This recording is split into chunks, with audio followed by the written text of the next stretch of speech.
R6828, State of Texas versus Alonzo Taylor. Can I have parties announced for the record for the state? Jason Deerhead, Your Honor. For the defense? Greg Gameray for the defense. We are here for, Gameray. could you spell your last name for the court reporter, please? Yes. D-E-S is in Sam. M-A-R-A-I-S is in Sam. Thank you. Sorry about the S. So we're here for sentencing today.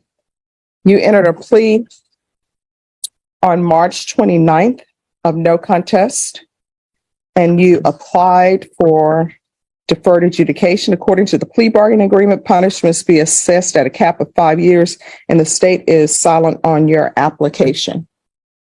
All right, have both parties had a chance to review the PSI report? Yes, Your Honor. Yes, Your Honor. Any objections to the PSI report? No objections, Your Honor. All right, defense? Your Honor, I'd like to say a few words and then call Alonzo and his mother up if that's possible. Yes. Okay. So the first thing, Judge, as you go through this PSI, the thing that sticks out is criminal history, obviously.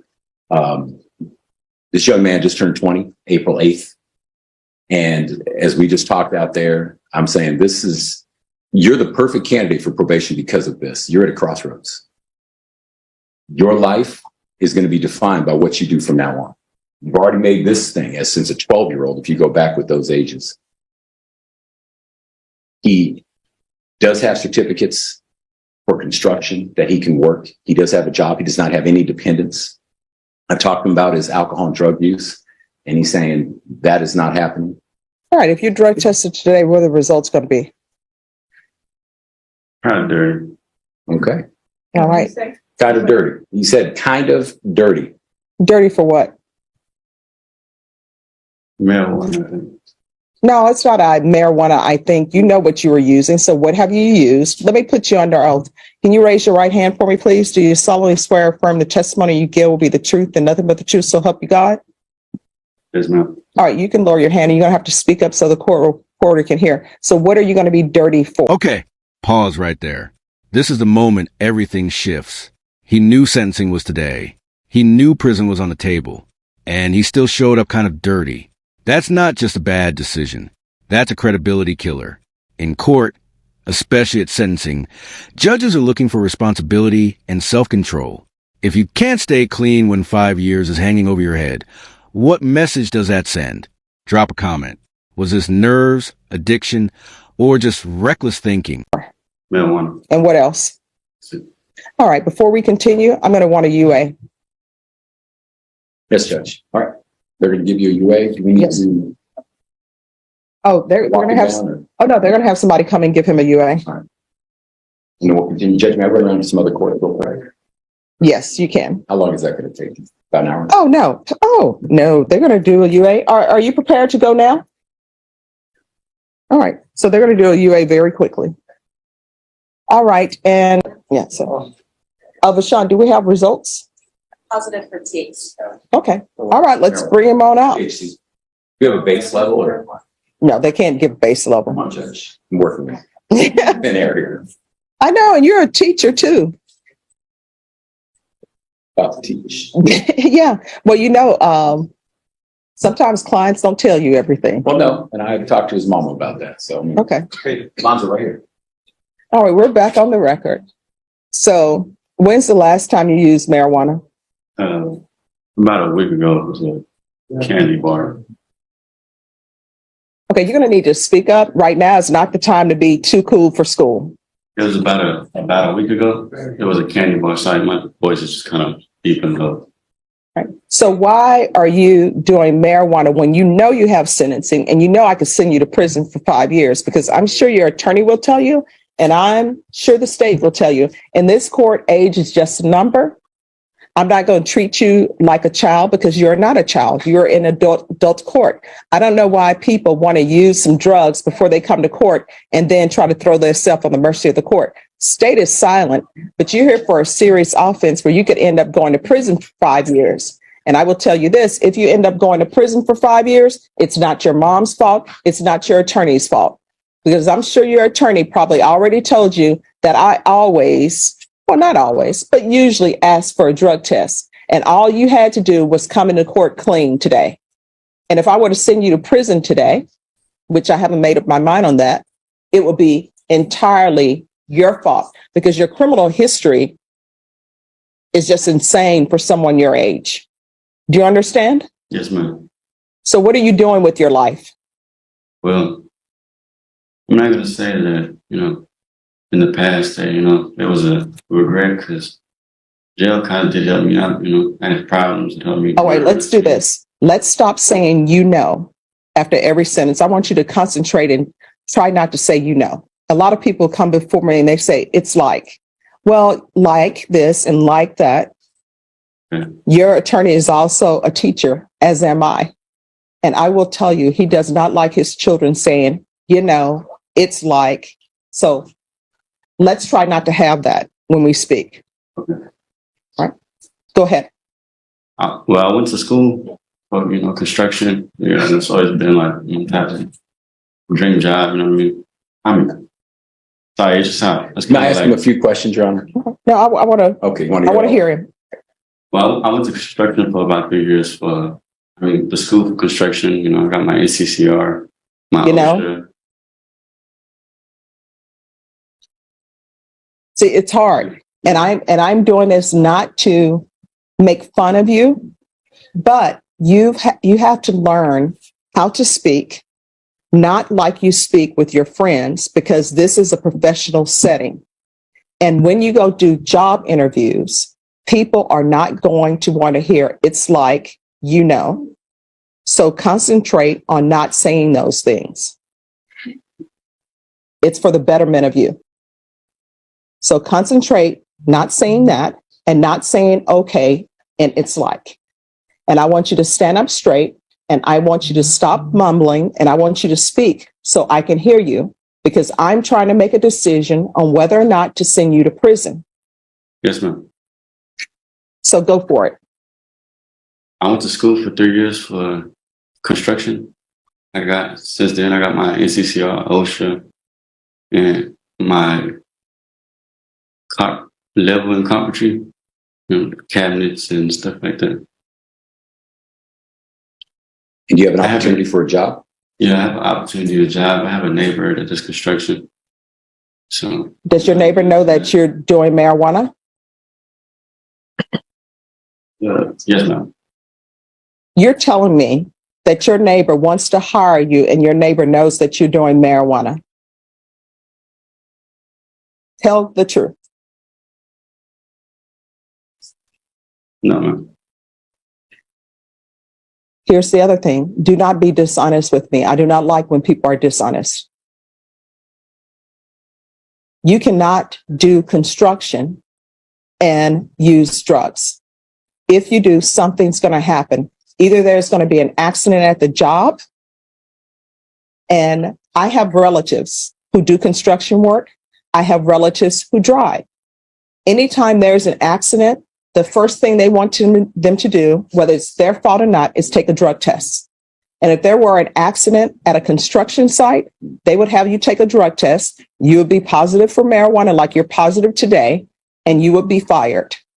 And they would be looking at a civil suit because someone is on their site using drugs. Do you understand?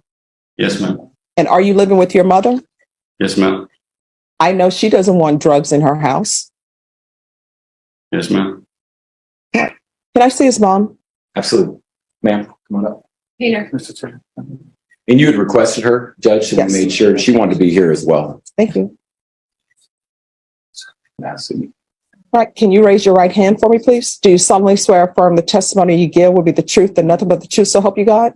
Yes, I do. All right. If you can lower your mask and state your name for the record.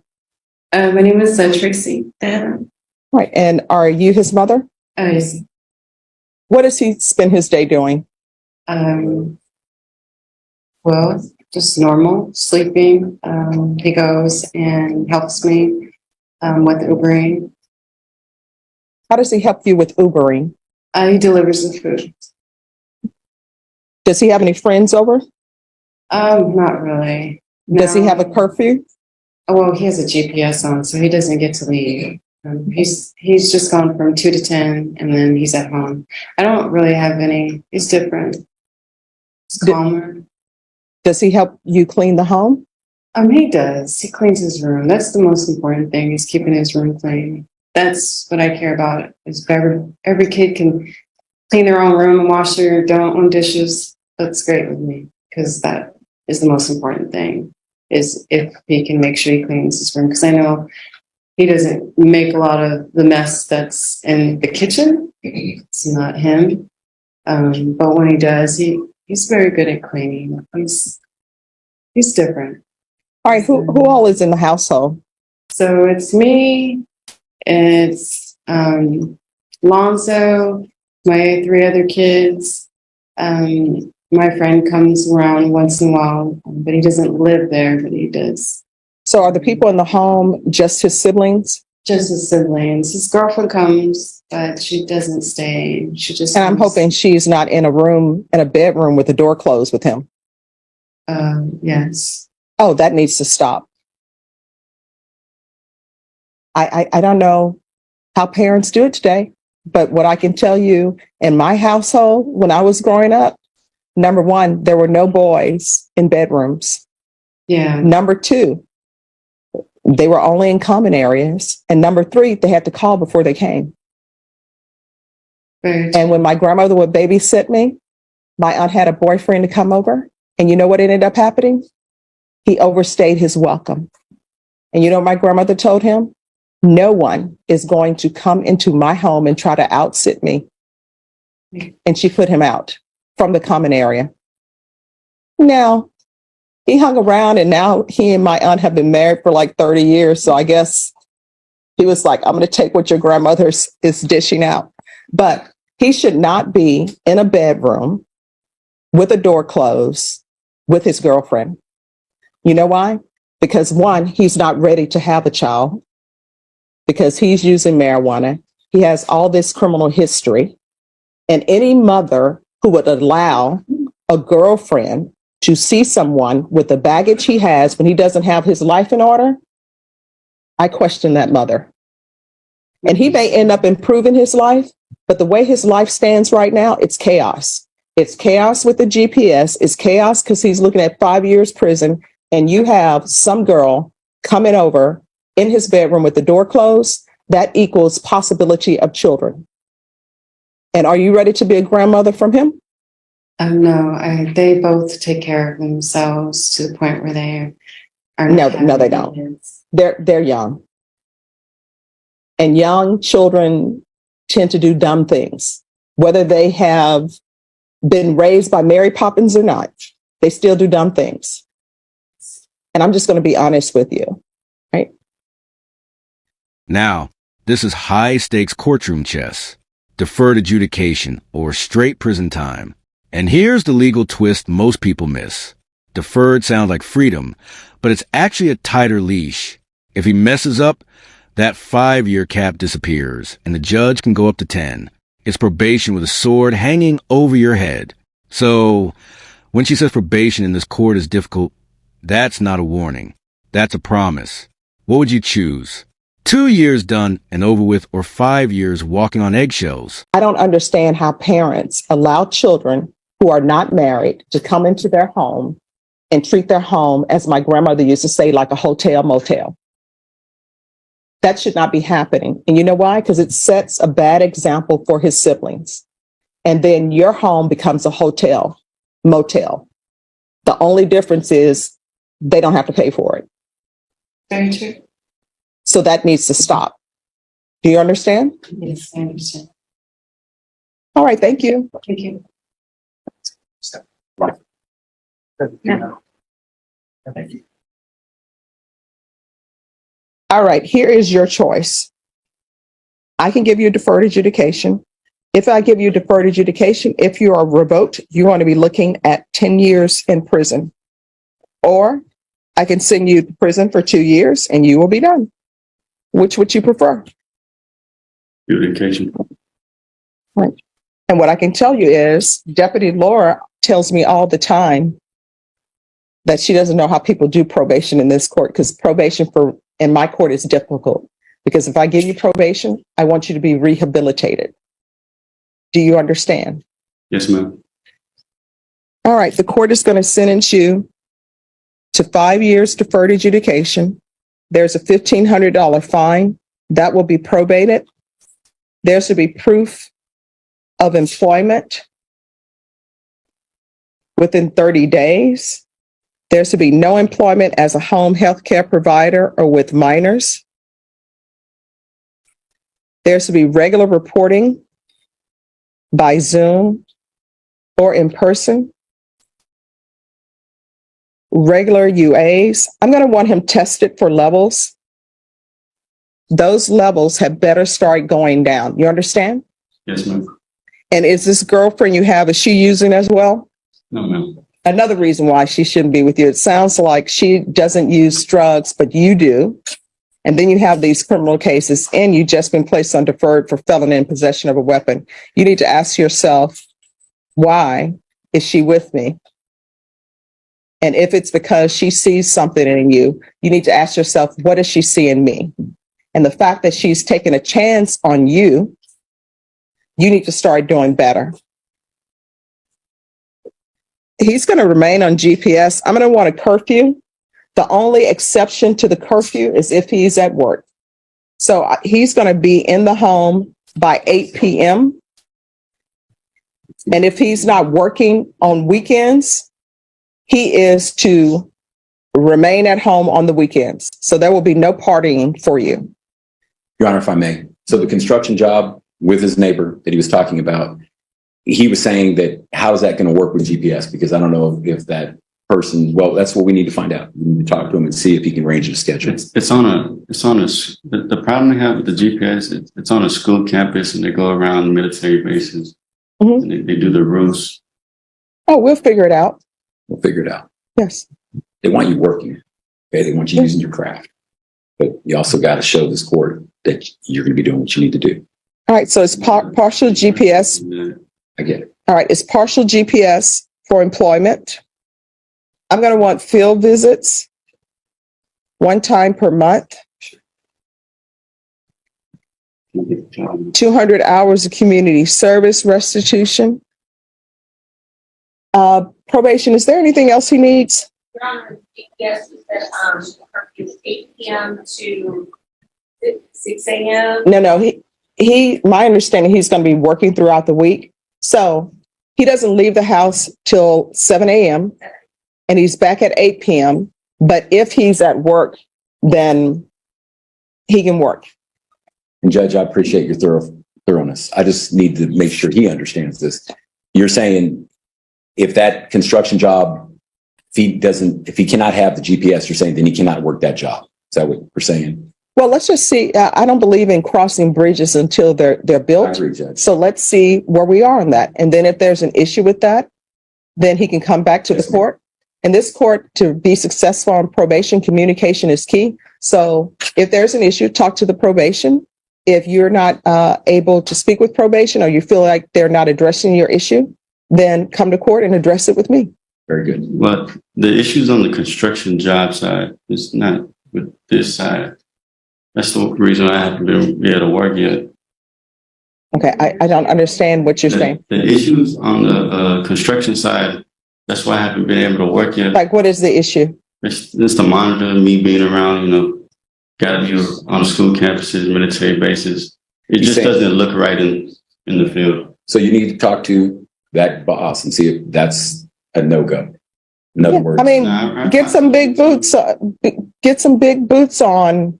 Pull your pants leg over the GPS. Here's the reason why you're on GPS. I don't just put people on GPS. Sometimes people who are on probation, they get taken off of GPS.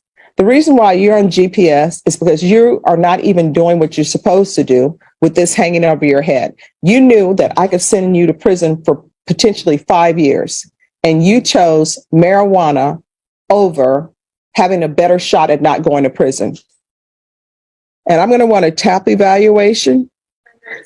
It's already Oh, that is true. What are they recommending?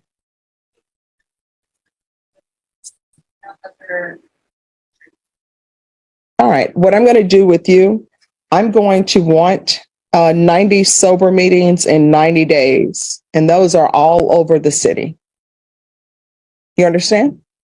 Yes, ma'am. Are you able to stop using marijuana, or you need some type of intervention? I'll be able to stop. All right. Probation, is there anything else? Is there anything else you need from the court in order to be successful? Speak now or forever hold your peace.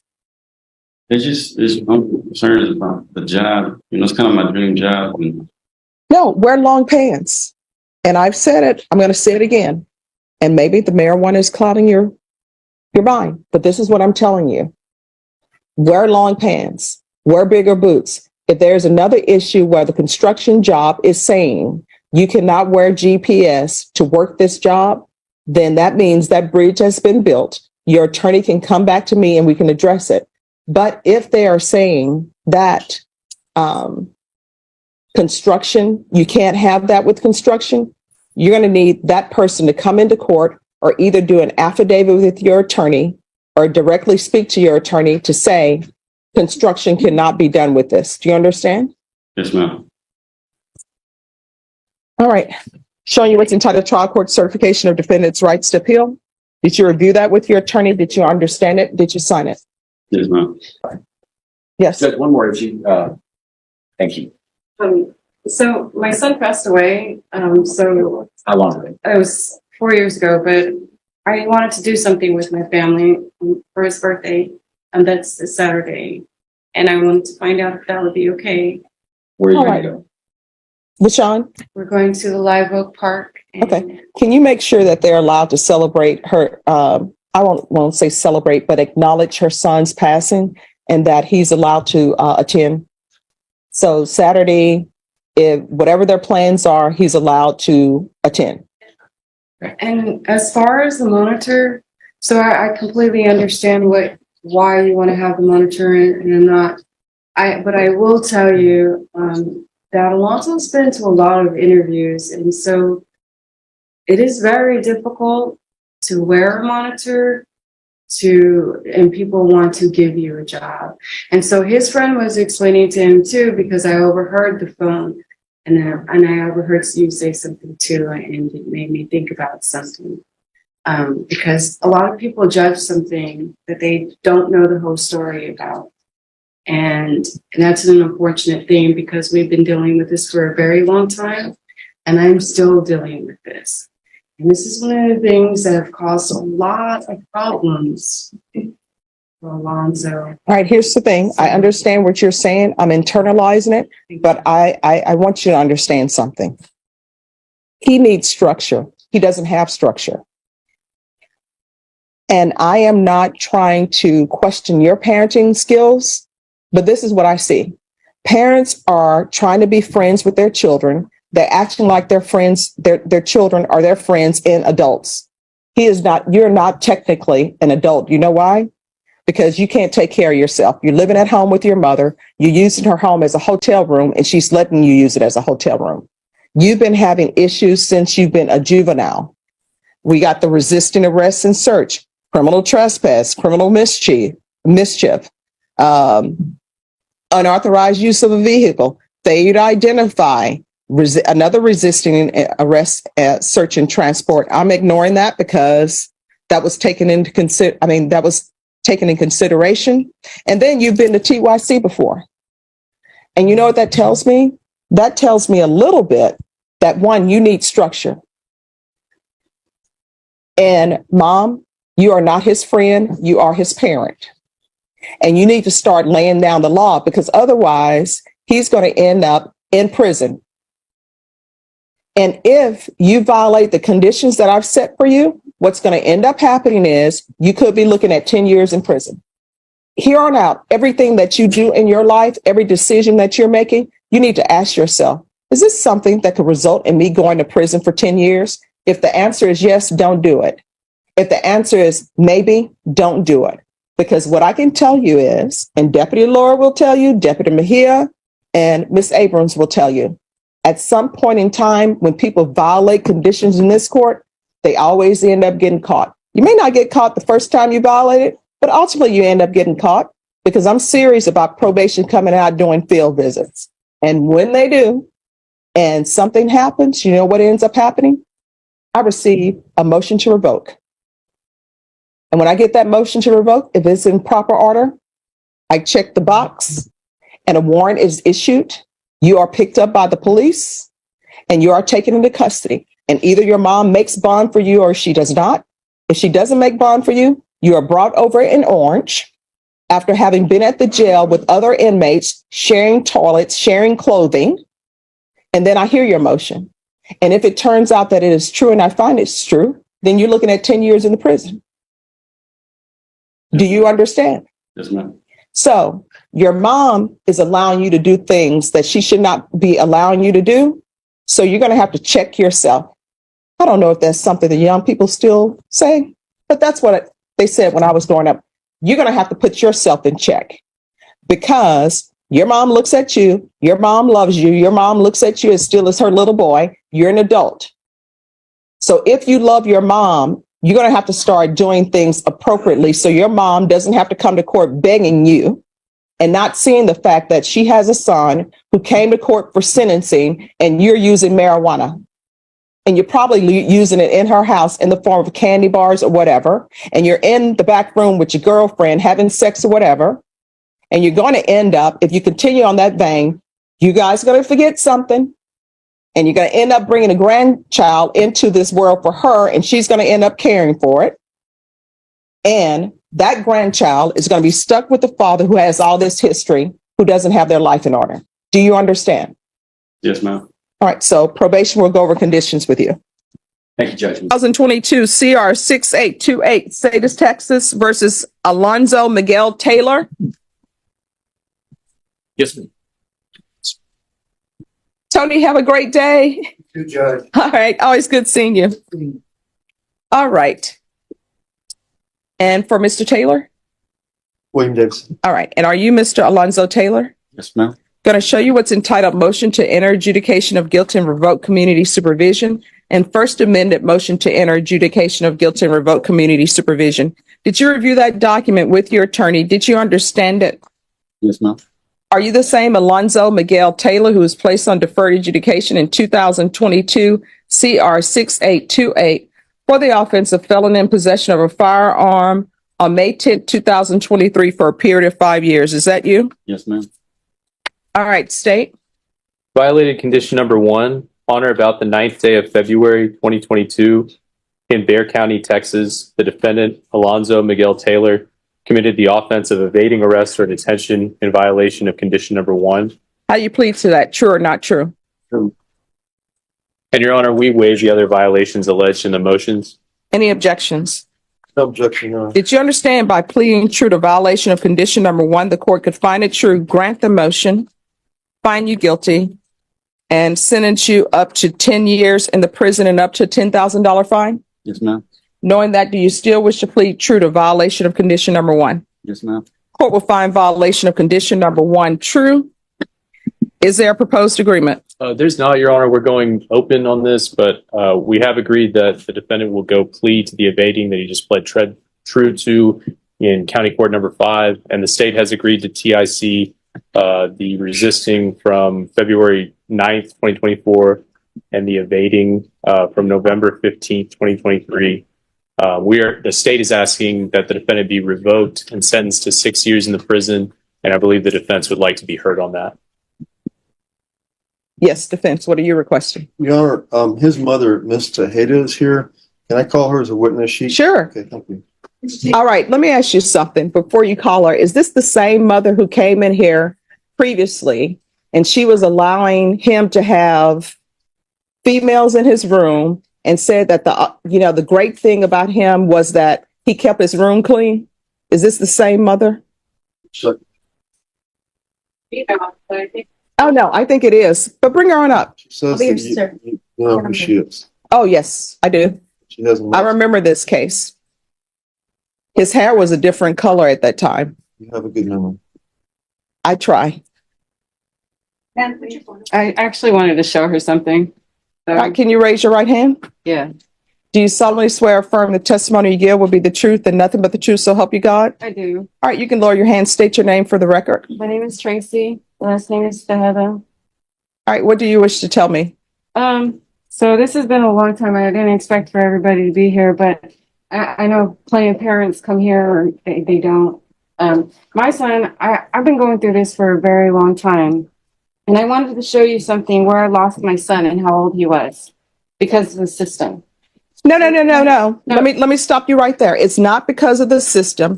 I remember you coming into this court testifying, making excuses for him when he was not doing what he was supposed to do, making excuses for him for why he's testing positive for drugs, making excuses for him for why he doesn't have a job, making excuses for him for why you were letting him be at your house and using your house as a hotel motel. You came in and made excuses for him with that. And I remember specifically telling him that he had better start getting his life together because you were not being of help to him, that you were enabling him. And now you're back before me again, making excuses for his actions. So his being in the system, what does that have to do with him evading? So I'm not making excuses for Alonzo. What I'm saying, let's say if you had been shot in your knee at 15, or you were accused of something that you didn't do at 13, you end up going into the system. You end up finding friends in the system that you start believing that they're your friends. He got his fingers broken.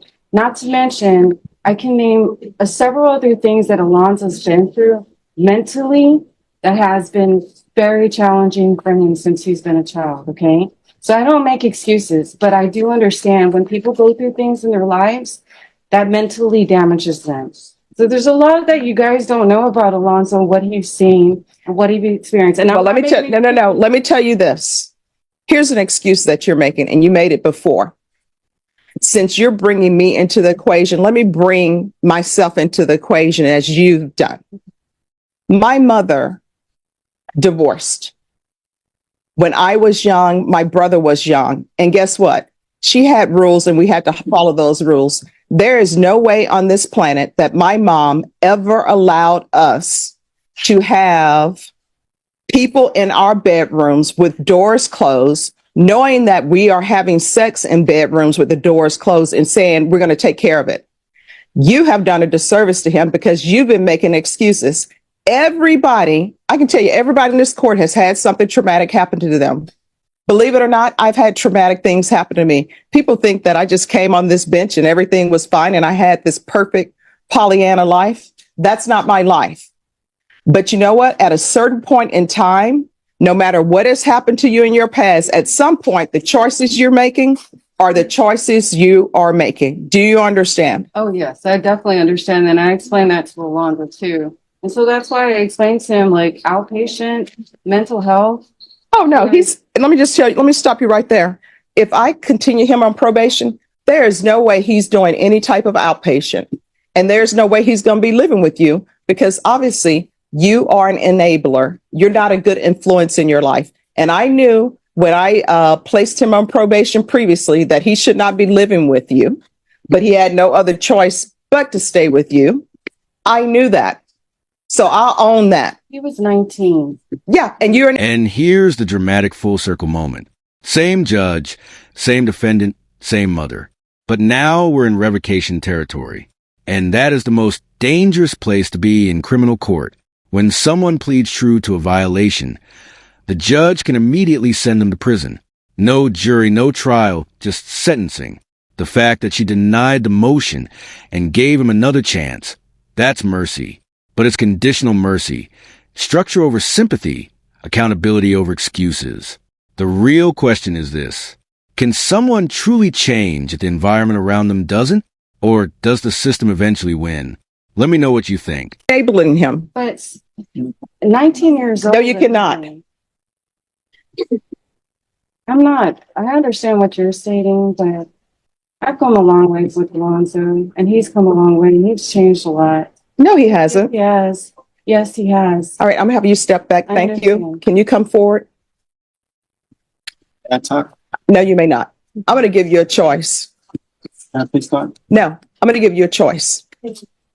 Here are your choices. You have two choices. One, I can continue on your probation. You will no longer be living at your mom's house because she's an enabler. She was an enabler when she came here.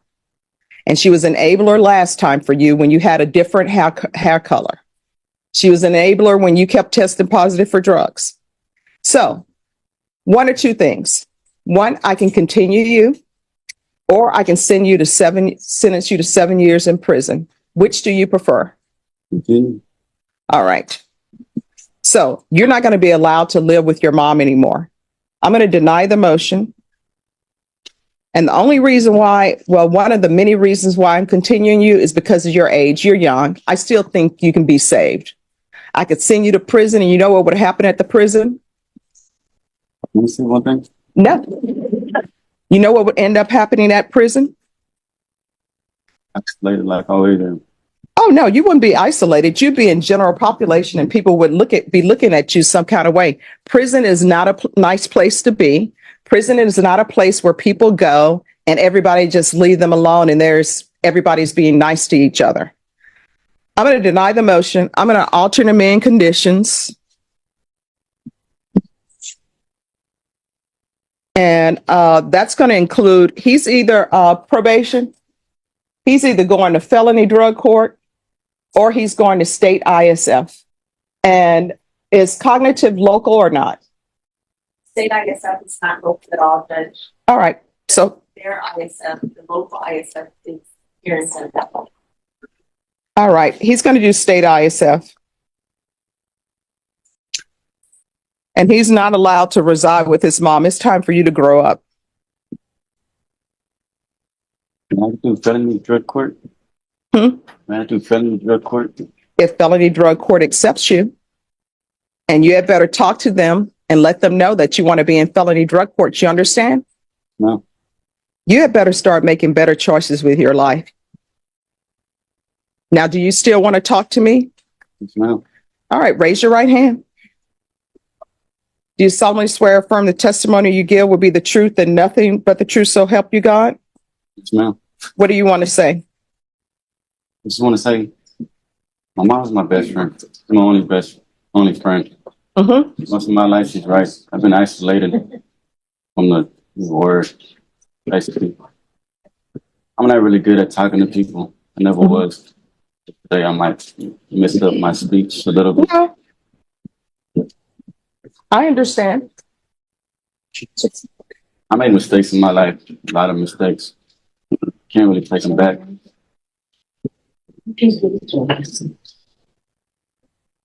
Let me just tell you what the problem is. And we're off the record. This is the problem. The problem is parents, they're really not supposed to be your best friend. I don't understand this new age parenting that people have. Parents are supposed to be parents. I ain't grow up with anybody.